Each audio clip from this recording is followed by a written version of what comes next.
Chemistry का चौथा chapter carbon and its compound यानी कार्बन और उसके यौगिक आज पढ़ेंगे। सबसे पहले कार्बन का इंट्रोडक्शन आपको बता देते हैं, यानी कार्बन का परिचय क्या होता है। Carbon a non metals, carbon a non metals यानी कार्बन जो है एक अधातु होता है और is present in earth in different form, यानी यह पृथ्वी पर उपस्थित है लेकिन अलग अलग तरीके से ये उपस्थित है। अर्थ क्रस्ट कंटेंट से अबाउट 0.02% कार्बन, पृथ्वी के सतह पर या परतों में कार्बन 0.02% तक उपस्थित है।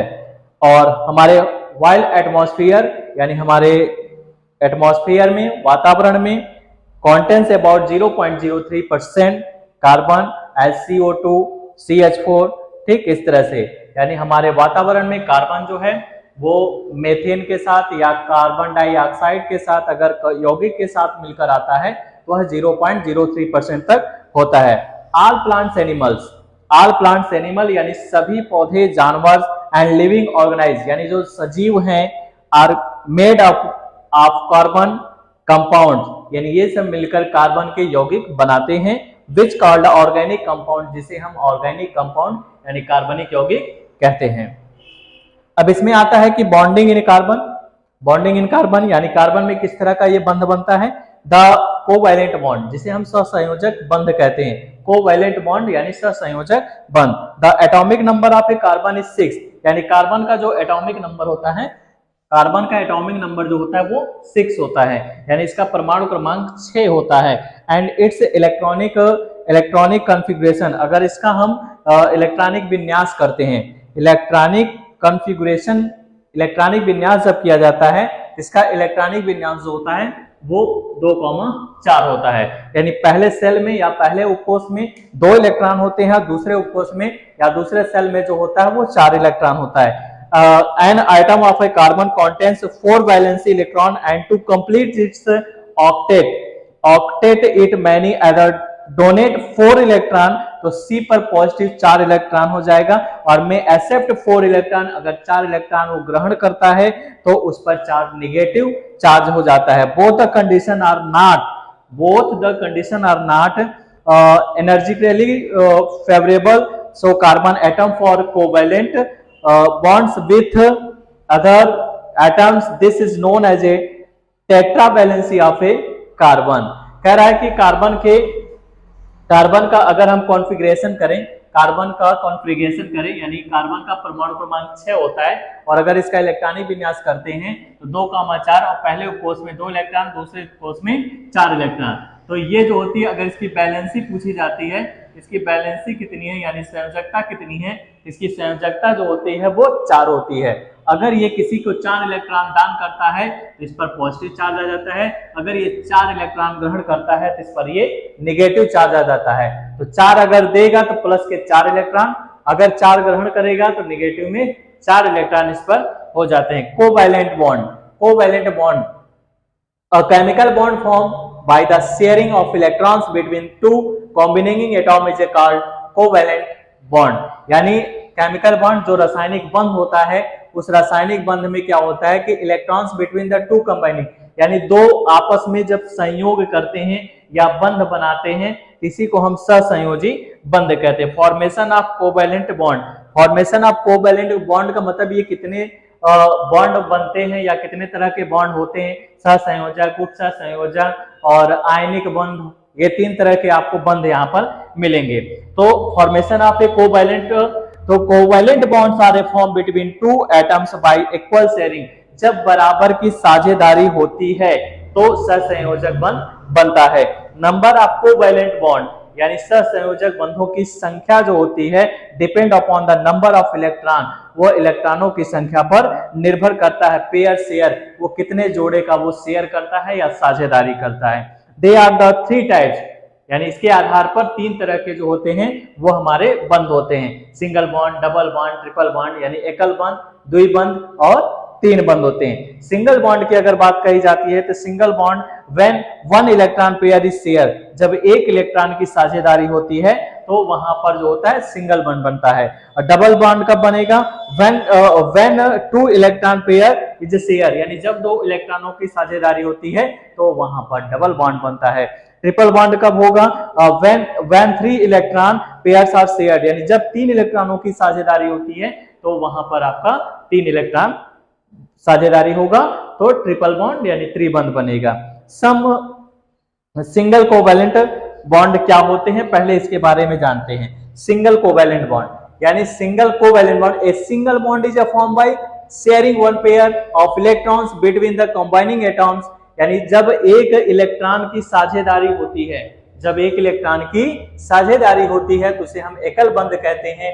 जैसे H2 का हमने एग्जांपल ले लिया तो H2 में क्या होता है कि H का यानी हाइड्रोजन का एटॉमिक नंबर जो होता है यानी परमाणु क्रमांक जो होता है वो 1 होता है। तो जब इसका हम ये बनाएंगे कॉन्फ़िगरेशन बनाएंगे तो पहले वाले में कितना आ गया 1, जबकि रूल्स क्या कहता है कि पहले में कितने इलेक्ट्रॉन रहना चाहिए, पहले सेल या पहले उपकोष में 2 इलेक्ट्रॉन रहना चाहिए। तो जब 2 इलेक्ट्रॉन होगा तो इसे 1 इलेक्ट्रॉन की आवश्यकता पड़ रही है, यानी अगर इसको 1 इलेक्ट्रॉन और मिल जाता है तो ये अपना सेल का जो अष्टक नियम का पालन जो करते हैं सभी इलेक्ट्रॉन, तो 8 नियमों को ये क्या करेगा, अष्टक नियम के अनुसार, जो न्यूलैंड जो थे वो अष्टक नियम बनाए थे, तो इसमें क्या होता है कि 8 इलेक्ट्रॉन होना चाहिए पहले उपकोष को छोड़कर। तो इसे 1 इलेक्ट्रॉन अगर ये मिल जाता है तो भी 2 इलेक्ट्रॉन हो जाएगा। तो हमारे पास 2 हाइड्रोजन है और दोनों के बाह्यतम कोष में इलेक्ट्रॉनों की संख्या कितनी है, 1-1 है। तो अगर ये 1-1 इलेक्ट्रॉन का साझा कर ले तो साझा कर लेंगे तो इसके पास भी 2, इसके पास भी 2, इसलिए हम कह सकते हैं ये 1-1 का साझा किए तो हाइड्रोजन के बीच किस तरह का बॉन्ड आ गया, सिंगल बॉन्ड हो गया, यानी एकल बंध द्वारा दोनों जुड़ गए। इस तरह से आप क्लोरीन का कर सकते हैं। ठीक, क्लोरीन का एटॉमिक नंबर कितना होता है, 17 होता है। इसका कॉन्फ़िगरेशन बनाएंगे तो 2, 8, 10, 10, 7, 17। इसके बाह्यतम कोष में इलेक्ट्रॉनों की संख्या कितनी हो गई, 7। अब इसको ऑक्टेट बनाने के लिए कितने इलेक्ट्रॉन की जरूरत पड़ेगी, 1 इलेक्ट्रॉन, यानी इसको अपना अष्टक पूरा करने के लिए 1 इलेक्ट्रॉन की आवश्यकता होगी। तो क्लोरीन के बाह्यतम कोष में इलेक्ट्रॉनों की संख्या ये हमने दिखा दिया, 6, 1, 7 हो गया। इसे भी 1, 2, 3, 4, 5, 6, 7, तो 1-1 का ऐसे साझा कर लिया तो Cl सिंगल बॉन्ड Cl, यानी क्लोरीन के बीच भी एकल बंध हो गया। सेम ऐसे ही हम पढ़ेंगे CH4 का भी पढ़ सकते हैं।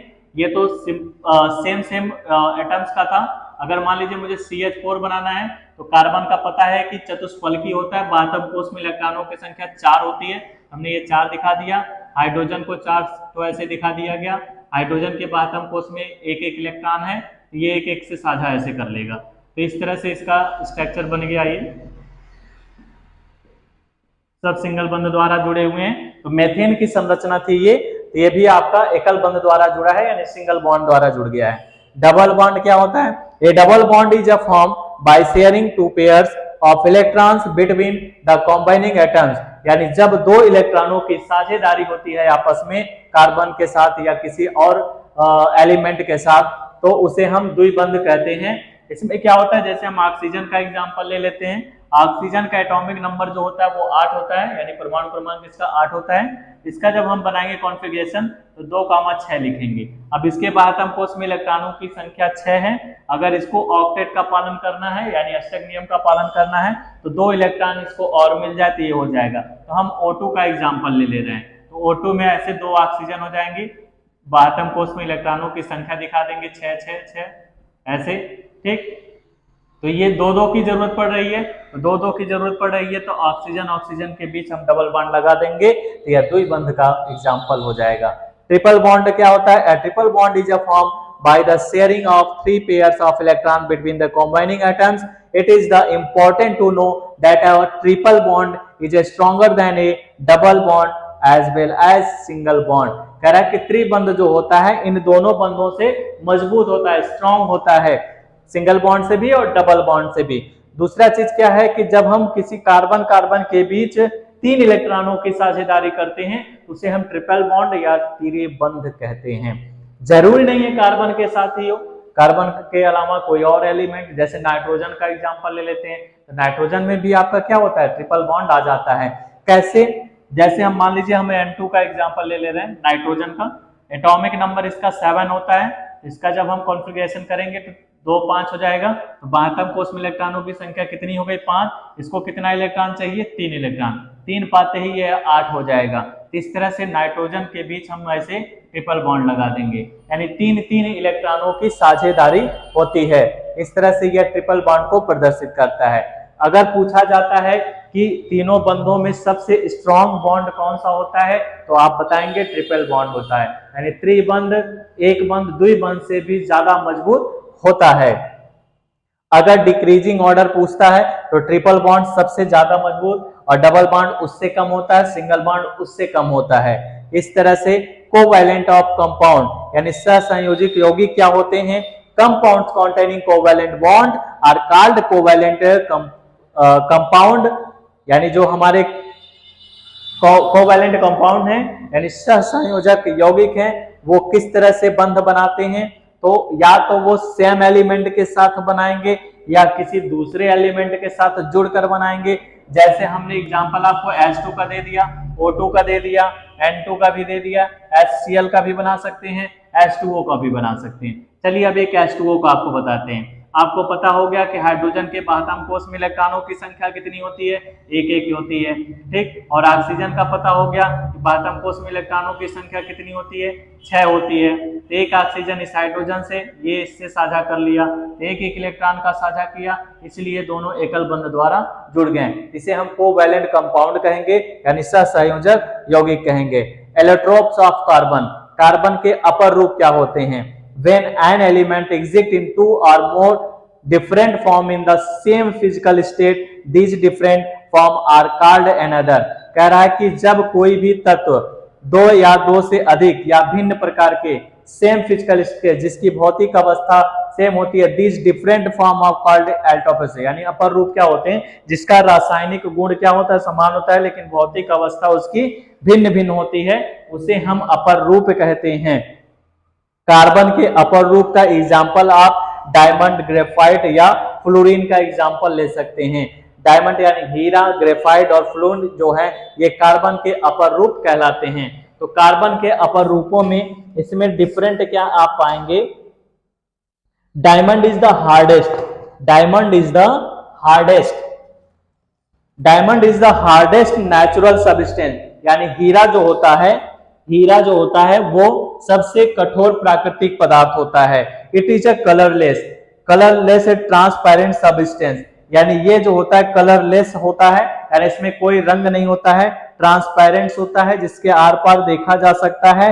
And the extraordinary brilliance, diamond does not conduct electricity, यानी हीरे में जो होता है वह विद्युत का कुचालक होता है, यानी उसमें इलेक्ट्रिसिटी फ्लो नहीं होता है। Diamond can be synthesis by A subjecting, यानी एक तरह से कहिए कि कार्बन का जो ये डायमंड अपर रूप होता है ये विद्युत और उष्मा का कुचालक होता है, यानी इसमें ना ही विद्युत का ना ही उष्मा का प्रवाह हो सकता है। और इसका स्ट्रक्चर जो होता है, डायमंड का स्ट्रक्चर जो होता है, the rigid structure of diamond makes it hard, यह कठोर होता है या दृढ़ होता है, ठीक। Gives it is a high density, इसकी जो डेंसिटी होती है यानी इसका घनत्व जो होता है वो बहुत ऊंचा होता है। एंड हाई मेल्टिंग पॉइंट, इसका मेल्टिंग पॉइंट भी जो होता है वो क्या होता है, हाई होता है। Diamond does not conduct electricity, हीरे में जो होता है वो विद्युत आसानी से प्रवाहित नहीं हो सकता है, बिकॉज क्योंकि diamond does not have free electron, क्योंकि हीरे में जो होता है वह मुक्त इलेक्ट्रॉन नहीं होता है। Carbon atom for 4 electron, carbon के पास 4 इलेक्ट्रॉन होते हैं, ठीक। आउटर सेल्स यानी बाह्यतम कोष में कार्बन के पास 4 इलेक्ट्रॉन होते हैं। ये 4 इलेक्ट्रॉन जो होते हैं किसी न किसी के साथ संयुक्त होकर या साझेदारी कर बंध बनाते हैं। ग्रेफाइट क्या होता है कि ग्रेफाइट इज अ सॉफ्ट, यानी ग्रेफाइट जो होता है ये मुलायम होता है। ग्रीविश ब्लैक ओपेक्यू, ये काले रंग का होता है। Solid graphite is not soft, that is used eight A lubrication greasing machine part।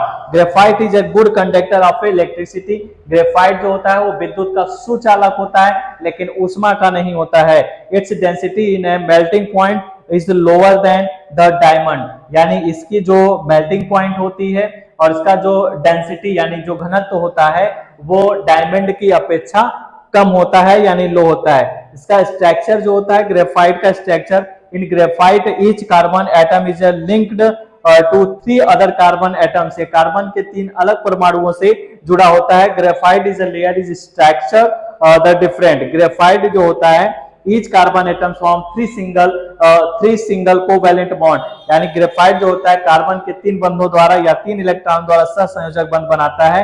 The fourth valency electron, जो चौथा इसका इलेक्ट्रॉन होता है या संयोजकता होती है, इज फ्री ऑफ मूव, स्वतंत्र होती है घूमने के लिए। These are electron is graphite make it good conductor of electricity. Graphite जो होता है वो विद्युत का सुचालक होता है। और इसके बाद आपका एक फ्लोरीन है, तो फ्लोरीन भी आपका क्या है, फ्लोरीन भी आपका कार्बन का अपर रूप है। ठीक, तो general formula of fluorine is CN के रूप में देखा जा सकता है, जहां पर हम N कह सकते हैं इवन नंबर 2, 4, 6 यानी सम संख्या के रूप में माना जा सकता है। इसी का this Florence looked like a जिडोफिडम, the name book minister Florence के नाम से भी इसे जाना जाता है। जो डायमंड का उपयोग जानते हैं, ग्रेफाइट का उपयोग कहां कहां होता है। डायमंड का उपयोग जो होता है वो ज्यादातर ज्वेलरी यानी आभूषण बनाने में किया जाता है। Making cutting instrument such a glass cutter, कांच या शीशा को काटने के लिए जो कटर यूज किया जाता है उसमें आपका डायमंड होता है यानी हीरा लगा होता है। ठीक, और ग्रेफाइट जो होता है, diamond is a very hard, हीरा बहुत कठोर होता है, लेकिन ग्रेफाइट क्या होता है, मुलायम होता है, सॉफ्ट होता है। Diamond does not conduct electricity, यानी हीरे में जो है विद्युत का प्रवाह नहीं हो सकता है, लेकिन ग्रेफाइट में विद्युत का प्रवाह हो जाता है। The melting point and density is a diamond is a higher, हीरे का जो मेल्टिंग पॉइंट होता है वो क्या होता है, उच्च होता है, लेकिन ग्रेफाइट का क्या होता है, वो नीचे होता है। इस तरह से दोनों में आप डिफरेंट भी बता सकते हैं। फिर इसी में आप आगे पढ़ेंगे बैरल फोर्स या ऑर्गेनिक कंपाउंड के बारे में भी हम जानेंगे।